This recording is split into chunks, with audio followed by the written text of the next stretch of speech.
Makin dilihat, makin hari, makin lucu melihat tingkah laku, gerakan-gerakan dari Roy Suryo, Rismon, Tifa,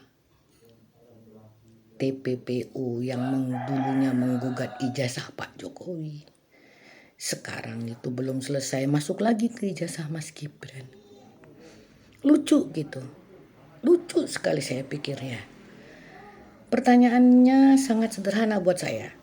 Apakah mereka pernah bersekolah di Singapura?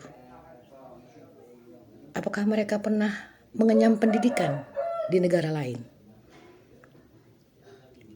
Dan Rismon yang katanya S2 dan S3-nya di Yamaguchi, Jepang, itu belum tentu kebenarannya. Dan pada saat ini, Bang Joshua Sinambela bersama dengan Piki Himpong sudah mempunyai jadwal untuk datang ke Yamaguchi mengecek kebenaran apakah Rismon benar pernah mengenyam pendidikan S2 dan S3 di Yamaguchi, Jepang. Itu belum selesai. Dan saat ini dia keluar-keluar soal ijazah Mas Wapres Gibran Rakabuming Raka di MDIS Singapura. Ibaratnya begini ya, dia tidak pernah ada di sana. Dia tidak pernah mengenyam pendidikan di Singapura. Tetapi keluar-keluarnya seolah dia paling paham. Dia paling tahu semuanya. Orang lain tidak boleh tahu. Orang lain tidak ada yang tahu, hanya dia. Bahkan ketika pakar pendidikan trans internasional, kalau tidak salah Ibu Ina Lim, memberikan penjelasan, apakah mereka mau percaya? Tidak, mereka tidak akan pernah percaya apapun, karena yang mereka cari, sekali lagi saya tekankan, yang mereka cari bukan kebenaran, tetapi pembenaran atas semua tuduhan-tuduhan mereka. Ya, bahkan alumni MDIS sendiri, Mbak Dian sudah menjelaskan, apakah mereka akan percaya? Tidak. Mereka akan percaya, mereka akan diam kalau sudah dipanggil Tuhan. Itu saja. Kalau mereka sudah dipanggil Tuhan, baru mereka diam dan percaya. Logikanya sederhana. Jangan pernah berdebat dengan keledai. Dan jangan pernah mendebat, bukan berdebat, jangan pernah mendebat orang-orang yang indikasi memiliki kelainan dalam jiwanya. Orang yang merasa dirinya paling tahu, itu sejatinya orang yang kosong. Orang yang kosong. Saya berani mengatakan orang-orang yang sok tahu itu orang yang kosong. Kalau mereka ingin membuktikan kebenaran, tidak keluar-keluar di media. Mereka datang ke Singapura, ke MDIS. Tanya di sana, bertanya di sana. Kalau tidak percaya alumninya, kalau tidak percaya orang-orang yang paham sistem pendidikan di Singapura, kalian datang. Toh kalian sudah terbiasa buka donasi, seperti buka donasi untuk Bambang Tri. Katanya masuk 50 juta. 25 juta untuk bayar hutang-hutangnya Bambang Tri selama dia di penjara. 15 juta untuk akomodasi mereka ke sana kemari. Sekarang open donasi lagi aja udah, itu Rismon buat bisa berangkat ke Singapura. Bertanya ke MDIS. Bertanya soal ijazah Mas Wapres. Kalau memang benar ingin mencari kebenaran. Sekali lagi, jika memang benar ingin mencari kebenaran, akan berbeda jika memang yang mereka cari adalah pembenaran atas apa yang mereka sampaikan.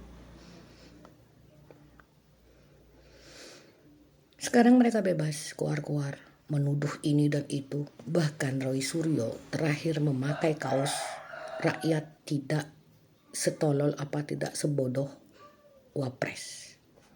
Ada fotonya Mas Gibran.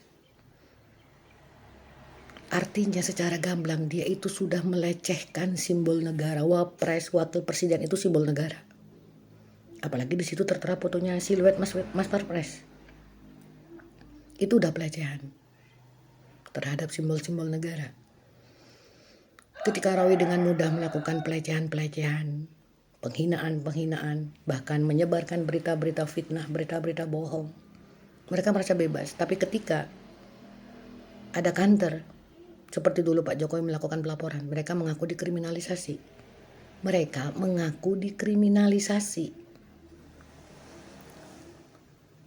Gunanya apa mengkriminalkan kriminal? Ya, gunanya apa? Gak ada gunanya mengkriminalisasi mereka. Dan terakhir juga ada video tolak kriminalisasi Abraham Samad. Gunanya apa? Abraham Samad itu siapa? Bukan siapa-siapa dia itu. Hanya saja pernah tercatat sebagai ketua KPK. Kinerjanya selama dia menjabat ketua KPK apa kan gak ada. Hanya main drama, sirkus politik kesana kemari, bukannya ngurus kasus korupsi. Malah bermain drama kesana kemari. Dan terakhir, dia pernah jadi tersangka kasus pemalsuan identitas di Polda Metro Jaya.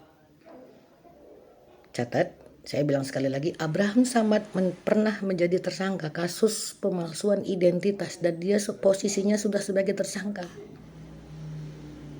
Tetapi oleh Pak Joko Widodo itu dimintakan agar digugurkan. Alhasil dia bebas. Jadi, buat apa kita mengkriminalisasi kriminal? Memalsukan identitas seseorang itu adalah tindak pidana. Itu saja logikanya sekarang. Orang-orang yang selalu teriak-teriak, yang selalu koar-koar, bicara segala macam. Tetapi ketika dilakukan counter terhadap perbuatan mereka, mereka mengaku dikriminalisasi. Makanya jangan koar-koar. Jangan sesuka mulut kalian. Mulut memang mulut kalian, tetapi kata-kata yang keluar dari mulut kalian itu efeknya besar.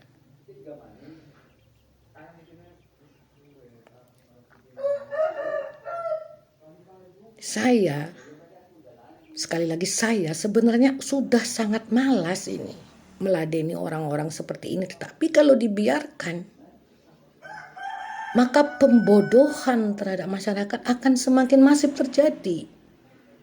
Karena memang banyak yang percaya. Banyak yang percaya. Kembali lagi, berita bohong disebarkan oleh orang-orang culas, dipercaya oleh orang-orang bodoh.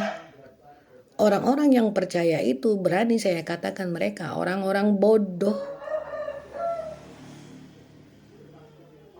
Menjadi pintar itu pilihan, begitupun juga untuk menjadi bodoh itu pilihan masing-masing. Tergantung kita akan berada di posisi yang mana. Mau melamar kerja saja itu ribet. Ya, persyaratan administrasinya itu ribet, apalagi mau jadi pemimpin negara tertinggi dari presiden maupun wakil presiden. Itu proses administrasinya itu ketat. Ya. Yang mudah itu menjadi pendukung keledai dungu itu mudah, modalnya cuman otak kosong. Itu saja yang bisa saya katakan. Dan saya kembali sampaikan ini akan selesai. Cepat atau lambat ini akan selesai. Ya, cepat atau lambat ini akan selesai.